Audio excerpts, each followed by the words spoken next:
तुम ऐसे आगे बढ़े, हमें सोचा तुम आगे बढ़ रहे हो, लेकिन तुमने रिवर्स फ्लिप मारा, हवा में उछलते हुए वापस अपनी जगह। उसी को तो बोलेंगे रिवर्स फ्लिप, और किसको? यहां पर रिवर्स फ्लिप कंटेक्स्ट यूज में होता है। बहुत सारे इंडिया का जो टैलेंट है वो इंडिया से बाहर चला जाता है, यूरोप चला गया, अमेरिका चला गया, वहां पर कंपनी सेटअप कर ली, तो वो तो आगे बढ़ गए अपनी लाइफ में।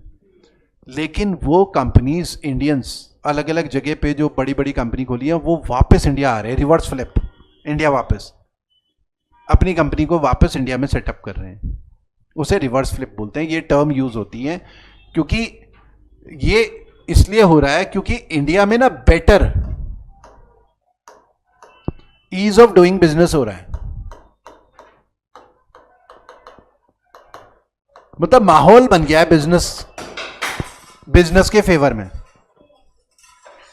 ठीक है, बिजनेस के फेवर में माहौल बन गया। तो एक तो ये आईपीआर प्रोटेक्शन भी हो रही है, इंटेलेक्चुअल प्रॉपर्टी राइट्स होते हैं ना, जो हम इन्वेंशंस वगैरह करते हैं, प्रोटेक्शन है। पहले फीस भी बहुत ज्यादा होती थी, आईपीआर पेटेंट अगर हम अप्लाई करें तो अच्छी खासी फीस होती थी, और कंप्लायंसेस बहुत सारे होते थे, कई बार रिजेक्ट होते थे, टाइम टेकिंग प्रोसेस था। तो अब काफी माहौल बहुत बदल गया है, अब आईपीआर रजिस्ट्रेशन काफी इजी हो गया है।